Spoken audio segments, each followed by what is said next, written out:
Jerome Ezekiel Cousins has been labeled Charlie Checkdown, in the last 2 years here in Minnesota. Rightfully so, to a degree. Like, yes, he absolutely loves to go YOLO at times, but generally, employee number 8 will take what is ever underneath. And that's okay. There's nothing wrong with that, right? So maybe 2018 with John DeFilippo, yes, the Charlie Checkdown brand was warranted. Maybe it cleared things up in 2019, but it's not like he automatically turned to Josh Allen or Patrick Mahomes. He just didn't, right? So I wanted to clear things. I love that I'm turning into an investigative journalist, like with data and facts, even though I hate math, even though I'm Asian, but whatever. So Pro Football Focus, our guy Sam Munson wrote about checkdowns and quarterbacks, right? So he looked at the PFF data of checkdowns for the past 2 years and just broke it down, like which quarterbacks check down a lot, which ones not so much, what about goal line, blah, blah, blah. So the problem arose right away that there is no clear definition of what a checkdown is in the article. Even if there was a definition, it would be still subjective, right? What is a checkdown exactly? Is it under a certain number of yards? Do they have to be a secondary or tertiary or fourth option in the passing progression? Like, what if a primary receiver on a play is an underneath route while an outside receiver runs a deep route clearing things out? Is that checkdown? The only thing we got from the article was this. It said, quote, "So look at the quarterbacks who lean heavily on the check down in favor of plays that would have a far greater impact on moving the chains," end quote. So I actually had to dig further. So Sam did clarify a bit on Twitter. He said this, quote, "Checkdowns from this article aren't just any short underneath pass. From PFF's charting data, they're effectively passes thrown to an underneath route late in the progression play and other options have been exhausted," end quote. So, I mean, that should have been included in the article. That would have cleared things up immensely. But also, like I said, even charting is subjective. Like, what about, like, what is what qualifies as late? Like, what qualifies as a progression? Like, what if it's a mess, right? So it's like, what the thing from the 90s in Supreme Court? It's like pornography. Like, I can't define it, but I know it when I see it. Maybe it's something like that, but that's really not helpful in this case. But data-wise, like, all right, so they showed, like, here's the top 10, right? Here's the top 10 number of checkdowns. You got Blake Bordelais, numero uno. And then you have the top 10 overall non-checkdown quarterbacks. It's who you would expect, right? It's Josh Allen, it's Patrick Mahomes, et cetera. But, no full list. So we didn't get exactly where Kirk Cousins is in the grand scheme of things over the past 2 years, which that'd be a great time frame because that's the time that he's been here in Minnesota. But he's somewhere in the middle, right? They did talk about him on third down specifically. They said this, quote, "Kirk Cousins often lambasted as a checkdown quarterback through a checkdown pass on just 3.8% of his third down pass attempts, ranking 16th lowest among 41 qualifiers. Cousins evidently hasn't been quite as conservative and risk-averse as some people may suggest," end quote.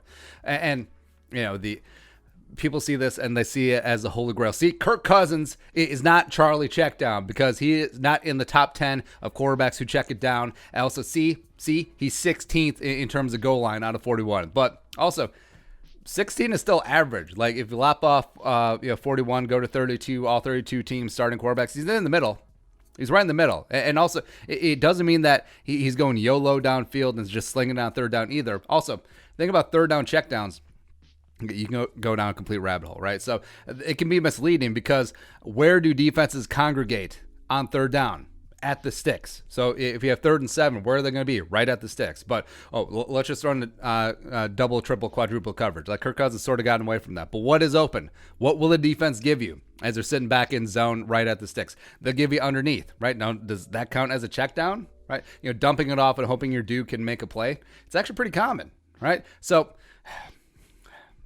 full rabbit hole. All right, so let's look at some hard data. So in 2019, Kirk Cousins, per NFL Next Gen Stats, was 25th in the NFL in average intended air yards at 7.9 yards per throw. So their definition, average intended air yards. Air yards is the vertical yards on a pass attempt at the moment the ball is caught in relation to the line of scrimmage. CAY shows the average air yards of passer completions. Blah, blah, blah, blah, blah. The metric shows how far the ball is being thrown downfield. Air yards is recorded as a negative value when the pass is behind the line of scrimmage. Additionally, air yards is calculated into the back of the end zone to better evaluate the true depth of the pass. Okay. Wow. So 307 of his 504 passing attempts were 10 yards in the air from the line of scrimmage or shorter in 2019. That's 60.9%. Compare that to Josh Allen, 56%. Compare that to Jameis, 46.9%. So even though he may not be Charlie Checkdown, a large percentage of his throws are 10 yards from the line of scrimmage and in, right? And also 2018 for reference, with the average intended air yards, he was 29th in the league at 7.4. That was the year with the abysmal 7.1 yards per attempt with the kaput John DeFilippo offense. Now, that offense was obviously not as efficient as 2019 Kupansky offense, right? And that's where he started getting that reputation for being Charlie Checkdown. And yes, labels and narratives are hard to shake. It takes a long time and a lot of evidence to prove otherwise, right? But that Cousins did turn into Charlie Checkdown because the offensive line was so abysmal, because the running game was not so great, and he just had to get rid of the ball. And that's where it started, right? And then last year, despite being 25th in the NFL in average air yards, he was 5th in the NFL in 8.1 yards per attempt. So what makes up for that difference, right? So 25th in the NFL in terms of average air yards, but 5th in the NFL in average yards per attempt. What's going on there? How does that work? So is it a lot of run after catch? So you would think so, right? But no. I mean, the Vikings were 20th in the NFL in receiver yards after catch with 1,802 yards, right? So it's not that. But what was it exactly? Like, what did we see with our own eyes? What does the data actually show? Dink, dink, dink, dink, YOLO, deep ball to Diggs.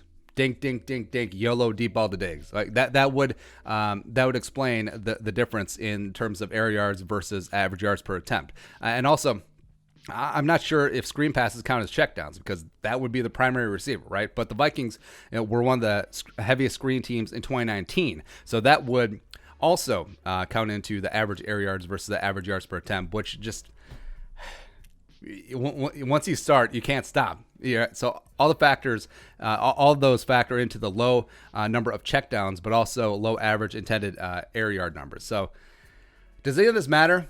No, none of this matters at all, because you look back on the list, you saw both good and bad quarterbacks on the checkdown and non-checkdown list, right?